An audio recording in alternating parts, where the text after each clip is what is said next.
డివైఇఓ prelims 2024 prelims దాటే ప్రణాళికను ఈ వీడియోలో డిస్కస్ చేయబోతున్నాం. Right, welcome to one and all. DYEO మిత్రులారా, లాస్ట్ 1.5 ఇయర్ నుంచి డివైఇఓ మీకు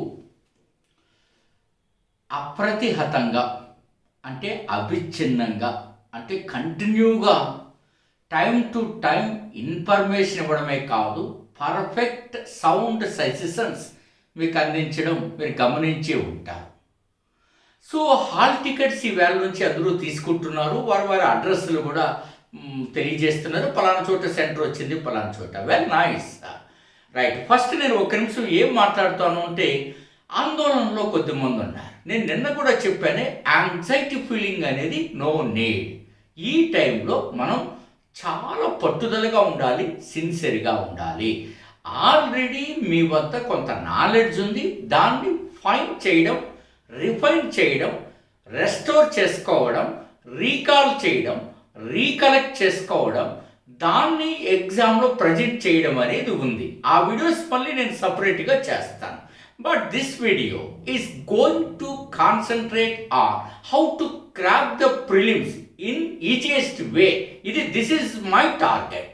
ఈ టార్గెట్లో మీకు ఆల్రెడీ నేను ఒక 8 days బ్యాక్ చెప్పాను, 5 సబ్జెక్ట్స్ పైన మీరు కాన్సన్ట్రేషన్ చేయండి.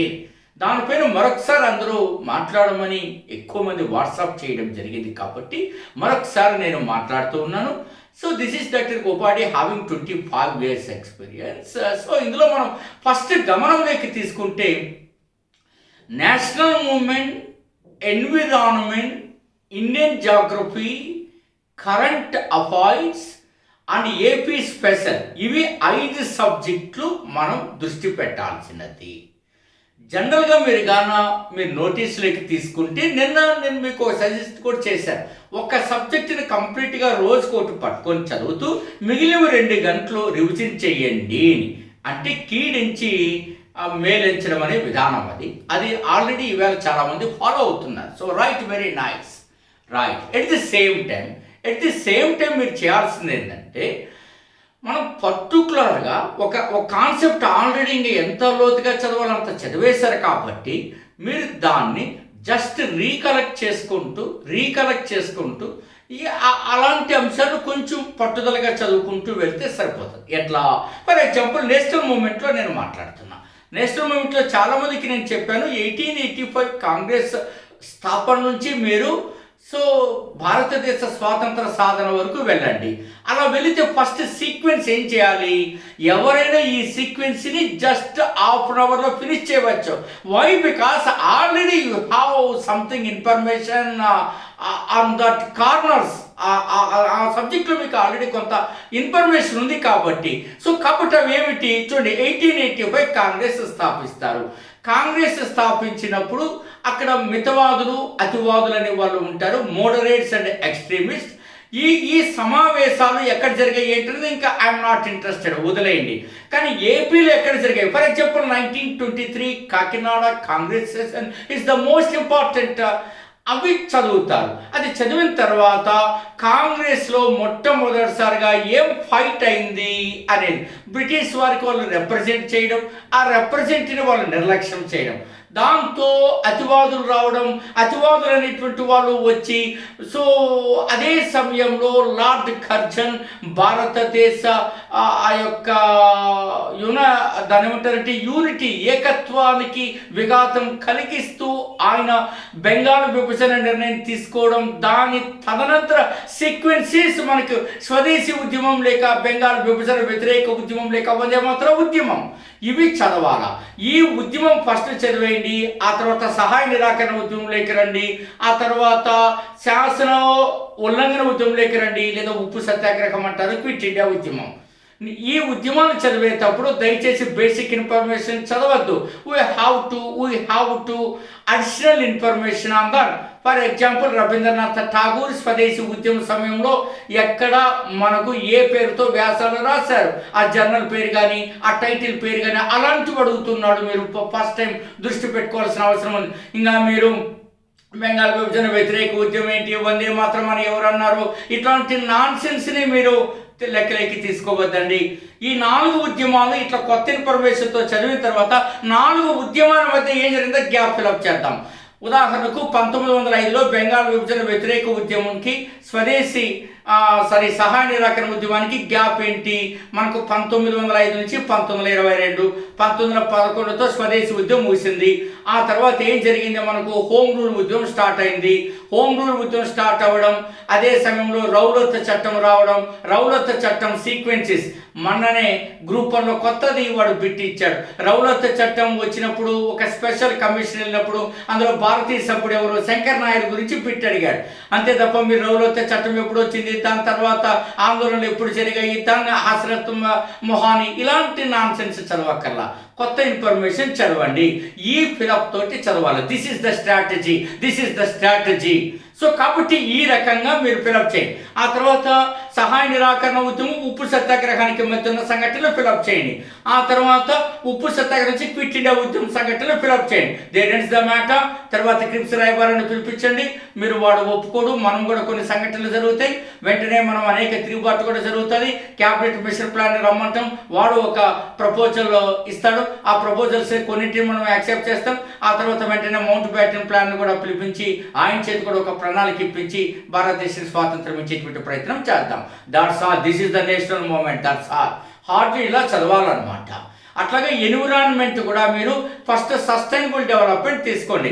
SDG సస్టైనబుల్ డెవలప్మెంట్ గోల్స్ తీసుకోండి. అందులో 17 గోల్స్లో ఎప్పుడు కాలం ఏంటి, అందులో నీతి ఆయోగ్ రిపోర్ట్ తీసుకోండి. అందులో COP 26 చదవండి, 27 చదవండి, 28 చదవండి, ప్యారిస్ అగ్రిమెంట్ చదవండి. సో అలా పర్యావరణపరమైన ఇష్యూస్ తీసుకుని ఆ తర్వాత మీరు ఓజోన్ లేయర్ గురించి చదవండి.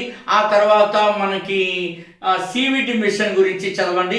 ఆ తర్వాత మనకి ఇందాక వచ్చినటువంటి ఏమిటవి మనకి కోరల్ రీఫ్స్, పగడపు దెబ్బల గురించి, మడ అడవుల గురించి, ఇట్లాంటి ఇష్యూస్ అక్కడ డిస్కస్ చేస్తారు.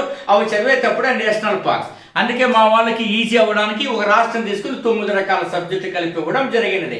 బట్ అఫ్ కోర్స్ ఇప్పుడు ఈ పుస్తకాలు మీరు ఇంకా తీసుకోకూడదు, చదవకూడదు, టైం బాగా అయిపోయింది కాబట్టి. కానీ మీకు అందరికీ మేము చేసిన కృషి తెలియాలి కాబట్టి ఇవి మేము శ్రీ మేఘనా థింక్ ట్యాంక్ తరపున విద్యార్థులకు అందించిన గొప్ప విజ్ఞానం ఇది 40 మూల గ్రంథాల నుంచి తీసుకొని. ఎట్ ది సేమ్ టైం మీరు అందరూ చేయాల్సింది ఇప్పుడు టెస్ట్ సిరీస్ కూడా. అందుకే మనం టెస్ట్ సిరీస్ కూడా మీకు అందుబాటులో పర్ఫెక్ట్గానే రోజు 1.5 hour ఆర్ 2 hours ఎనఫ్ బాగా చేయండి. అన్ని సబ్జెక్టు పైన అడిషనల్ ఇన్ఫర్మేషన్ వస్తుంది. We have to gather the information from 40 standard books in a most appropriate way or in the lines of APPSC. We are crafted the questions in the lines of APPSC. That is the most important concern, prioritized thing. So అది మీరు గమనించాలి. So అది గమనించే సమయంలో మీరు 8074940030 అనేటువంటి ఈ నెంబర్కి మీరు డెమో PDF కోసం, అంతేకాకుండా మీరు పర్టికులర్గా టెస్ట్ కోసం కూడా మీరు రిక్వెస్ట్ చేయండి. వాళ్ళు పంపుతారు. కనీసం ఏ ప్యాటర్న్లో మీరు చదవాలో తెలుస్తుంది. ఆ తర్వాత డౌన్లోడ్ శ్రీ మేఘనా థింక్ ట్యాంక్ యాప్ మీకు డెఫినెట్గా సహాయం చేస్తుంది. ఈ సమయంలో టెస్ట్ సిరీస్ మీరు తప్పనిసరిగా చూడండి. అవి కూడా ఎంతో ప్యానల్ ఆఫ్ ఎక్స్పర్ట్స్ని అనేక మూల గ్రంథాల నుంచి చాలా ఈజీగా తయారు చేయబడినటువంటివి. సో మీకు అర్థమైంది. టెస్ట్ సిరీస్ కావాలనుకుంటే ఈ నెంబర్కి మీరు వాట్సాప్ పెట్టండి, మళ్ళీ మాతో మాట్లాడండి. డెఫినెట్గా చాలా చక్కగా ఈ టైంలో మిమ్మల్ని ఎంతో కొంత గట్టిగా కాపాడుతాయన్న నమ్మకం నాకైతే ఉన్నది. మీకు కూడా ఆ నమ్మకం కలిగితే please come forward and join with us. So డెఫినెట్గా మనం అందరం కలిసి సక్సెస్ అయ్యేటువంటి ఒక మార్గానికి అనుగుణం కాబట్టి మీరు ముందుకెళ్ళడానికి అన్ని ప్రయత్నాలు, అన్ని అవకాశాలు తెరిచే ఉన్నాయి. That's all. Now come to the point. So environment ఈ రకంగా మీరు చదివిన తర్వాత జాగ్రఫీ లేకరండి. Indian geography is the most important. So hardly expected near about 78 or in some cases 10 questions.